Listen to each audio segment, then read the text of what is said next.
Kwenye tuko ni sehemu ya hewa bora ya pili. Ndio sehemu tuko mwayo. Hii ni makao ya mzee Laurent Desire Kabila. Makao yake ya pili ni hii hapa. Unaona alama ndio hii ya charger ya silaha yake imebaki hapa. Unaona trachet ndio hii. Hii trachet de communication ilikuwa inaingia ndani ya nyumba. Nyumba ilikuwa ndani ya chumba kilikuwa ni hapa. Ilikuwa inateremka hivi kwenda mpaka kwenye maji huko. Na hivi ilikuwa inafunikwa yote kwa majani. Anaweza akawe ndani, akitoka hakuna mtu anaweza akamwona. Hapa unaona mavoka ambao alikuwa anapanda sehemu yake ni mjini, nyumba lazima kuwe mimea ya kudumu. Alipanda mimea ya kudumu ndio hii avoka. Alipanda vivyo mimea ya kudumu, mengazi zile ambao mabondo. Ile inatoa vile mafuta. Alikuwa anapenda mafuta ya maribondo sana. Ndio sababu alipanda mimea hiyo. Nyumba hii ilikuwa ya miti. Kama kawaida ya kujenga nyumba za huko kwetu kwa asili, ilichapwa kwenye udongo. Ilichapwa kwenye udongo. Baada ya kuchapa kwenye udongo, ilitiwa bati juu, nadhani bati unaiona pale. Ilikuwa na bati juu. Linjanja, wanasema lugha nyingine. Linjanja ilikuwa hapo juu. Hii ilikuwa makao yake ya kuja kupumzika kwa muda. Familia yake ambao pale Joseph amezaliwa ni hapo juu. Mimi nilikuwa yaya wa watoto. Nilikuwa yaya wa Polite na Erdegonde.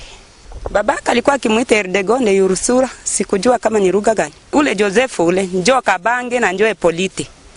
Majina yake yote haya. Mimi nilikaa nao muda wa utoto. Hata alikuwa akienda shule hapa juu, nilikuwa niko nao.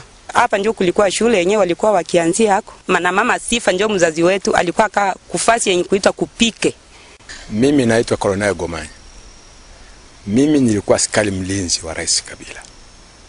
Hapa katika vikosi vyake vya ulinzi ya kumwili tulikuwa karibuni watu 5. Ilikuwa Kabinja Deo, Kapanesor, Jean de Dieu na mimi Gomanya vile vile. Na Lukonga Abubakari. Tulikuwa watu 5. Sasa hii ilikuwa makao ya mzee ya rasmi. Nafasi za kazi ni hapo nyuma ambao tulikuwa tunaita commission militaire. Ni pale watu wote tulikuwa tukiita tu kapitali ya hewa bora. Ndiko site ya watu raia na nini vitu vyote ni kule. Hii ilikuwa fasi yake ya kuja kupumzika tu.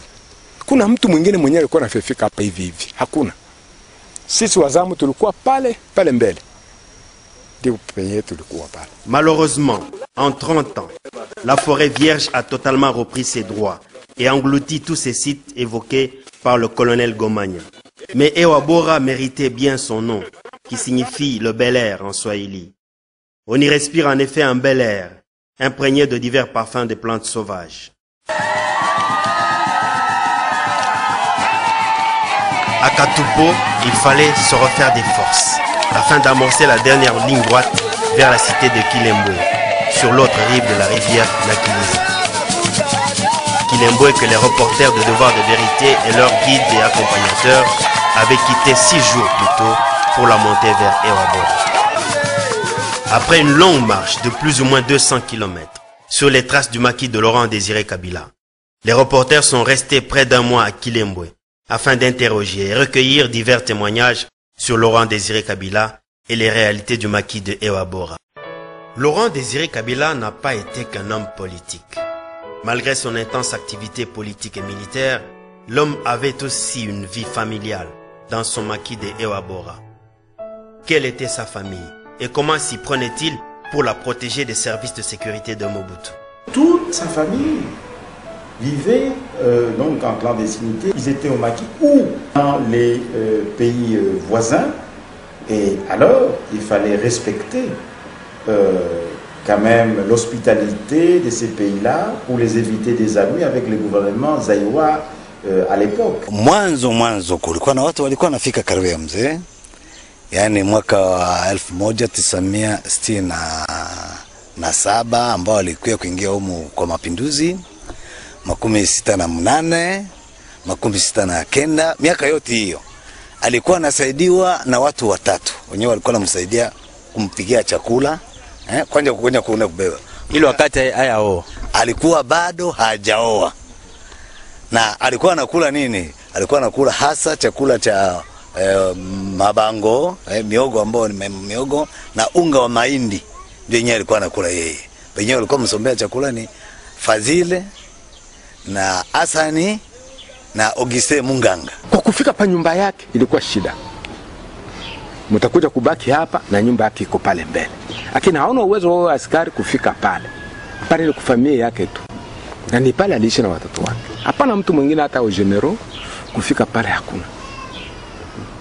Nadhani hata sura mliona pale Kinshasa, sijui kama mtu nani alijua Kabila iko na familia. Mimi naelewa nyakati hizo mimi nilikuwa askari mlinzi wa kwake. Wa kumwili sana. Na wakati alibaki na mama Sifa, alioa mama Sifa, wakaendelea kubaki kama vile bibi na bwana. Kulizalika mimba yake ya kwanza, mama Sifa alizaa mapacha. Huyu ambaye tunamuita kwa leo ni Rais Joseph, pamoja na dada yake kwa jina ya leo anamuita Jeanne. Ni wale niliona wakati nilikuwa katika hali ya ulinzi pale kwake. Mimi niliona Joseph Kabila. Saa tuko tunavalishwa mapete, njo nilimuona bote bawili banakuja beko na kimo kidogo banababeba bote kumikono hivi. Njo wakati wangu wa kuwaona, sababu balikuwa banabakia fasi ya pembeni sana, balikuwa banafichwa kule. Njo pale tulihakikisha kujua kwamba, nilihakikisha kusema kwamba Sifa alikuwa na mimba. Tukasikia tetezi kusema kwamba Sifa anakuwa na mimba, na baadaye wakati balizalika ikaonekana kama Sifa anazara watoto wawili, nikawaona wangali wachanga. Pale kuile lupango yenye kuitwa kupike de la Levorsho. Sikuonaka sura ya mtu mwingine ama rangi ama kivuli. Na akifika pala anenea kufungwa ama kuwawa. Sababu ilikuwa mkataba na sheria kubwa sana. Mama Sifa alipozala, Mzee Kabila baba akaita baba yangu mzazi, akamwongelesha habari ya kwamba nipatie mtoto yako mmoja anisaidie kazi. Baba akaja kunichukua kwetu na akanipeleka kulupango ya Mzee Kabila. Tukaenda kufika kule kupike kwenye tulikuwa tunatwangia ile miindi na kufanya mafuta. Mama alishazala, anakuwa na watoto wawili. Ule dada yake ndio mkubwa, alikuwa anaitwa Erdegonde. Joseph alikuwa anaitwa Epolite Kabangi. Ndio majina yao ya utoto na waelewa nayo hiyo. Tulisoma naye pale kwa Institut Safi Mama Njenje. Klasi yetu walikuwa wanaita section gardienne. Tulikuwa pale naye pale pamoja na mwalimu wetu Astrida, tulikuwa tukisoma naye pale Ewa Bora. Afu alikuwa angali mtoto sana. Tulikuwa tunaikala naye kiti moja. Wakati tulikuwa tunasoma nao pale masomo moja, tulikuwa na ule dada yake walikuwa wanamuita Chungwe de Gonde. Yeye rais wa Jamhuri ya Kidemokrasia ya Kongo Joseph Kabila. Ile wakati tulikuwa tunamuita Kabange Epolite Joseph. Alafu tulisoma naye somo moja, tunaishi mzuri. Alikuwa mtu mpole sana, alikuwa hapendi kusema, alikuwa hapendi kuona watu wanagombana. Kila mtu akigombana, yeye anakuwa tayari pale kwa kuamua kabisa. Mzee Laurent Desire Kabila, kwake haikukuwa kila mtu wa kufika ovyo ovyo. Mpaka uwe ule mtu banakuaminia sana, banakupenda zaidi, ndio unafika. Jina yake ya kiodari, ile tulikuwa tunamuita Mwavi Mwazambale. Joseph na Erdegonde. Watoto niliwabeba, ni lazima na wakumbukaka, naweza kujua hivi. Erdegonde alikuwa mkali sana. Ule bawili mkubwa ule alikuwa mkali sana.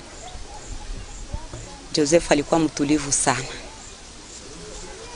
Tangia utoto wake alikuwa mtulivu. Kuachana na mama Sifa, ako na watoto, kuna Erdegonde, Epolite, Mapenzi, Iji. Mzee alikuwa na watoto wengine. Mbele ya Joseph mzee alizaa kabla ya rebellion, angali kwa mwingine ndio kunya alizalia huko. Tulisikia hivyo. Alizaa mtoto wa mwanamke sijue Jeanne. Jeanne ndio tulisikia mtoto wake mwingine alizaa kwa mbele kabisa mahali afanya mapinduzi. Hayaingiza umaki. Ndio aliwahi kuzaa Jeanne sijue na ndugu zake ambao Niliwahi kusikia kwamba alizaa watoto 3 wa kike tu, ndio yenyewe alizaka. À Ankoro, son village natal, les gens se souviennent encore de Laurent Désiré Kabila et de sa jeunesse mouvementée au sein de la Balobakat pendant la sécession katangaise.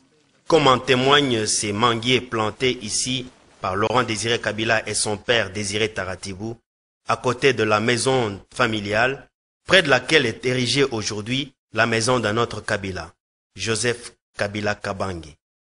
Ici à Ankoro, au mois d'août 2005, certains membres de la famille venus en visite familiale ont accepté de lever un pan du voile sur la filiation et la paternité de Mzee Laurent Désiré Kabila.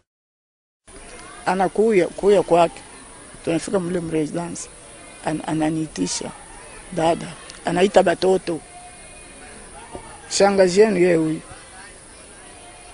dada yangu Kibawa njoo huyu.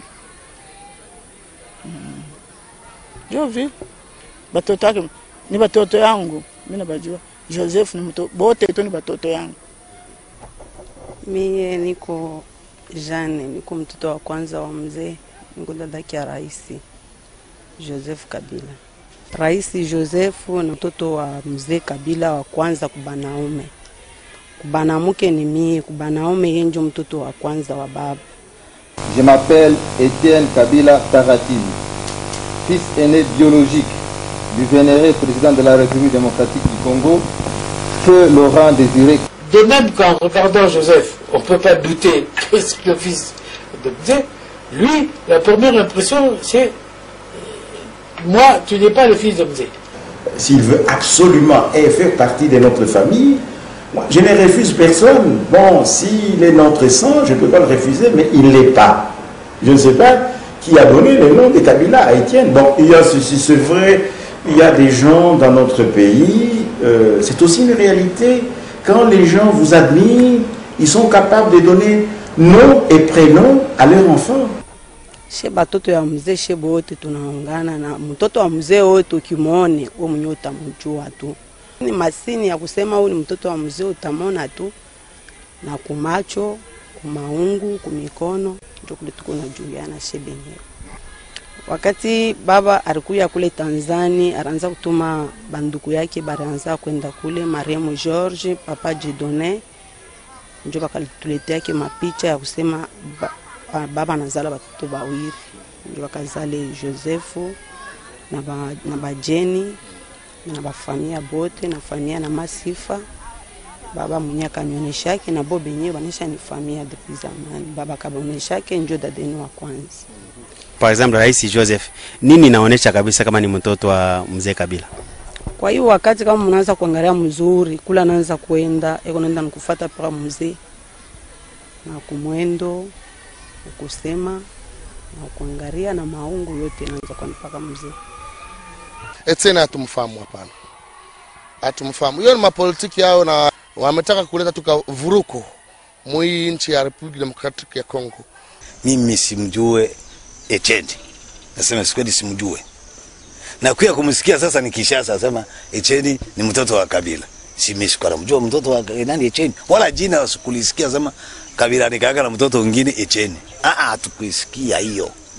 Haiko hako. Sisi tumtambue Etienne. Tunaelewa Etienne ni mtoto wa Gary Rafael. Gary Rafael ni mtu mfuasi mwingine sawa kuja kwa nani kwa mzee Kabila kutoka nje wakati alitoka kwa masomo shine, alikuja na wengine wafuasi wake. Wote walikuwa na enea 22. Na ni mule Gary na yeye alikuwa. Gary wakati kabla hajaingia mapinduzi aliendelea kubaki huko na ndiko alizalia ule mtoto wake Etienne. Sio mtoto wa Kabila. Hao watu wanaosema hivyo wanadanganya wanadamu, wanadanganya wakongomani. Joseph ni mtoto wa Rais Kabila. Sawa katika maki na hewa bora tukua hata na Mnyarwanda moja. Wakati Joseph alizalika, kanaambia alikuwa bado hajafika hewa bora.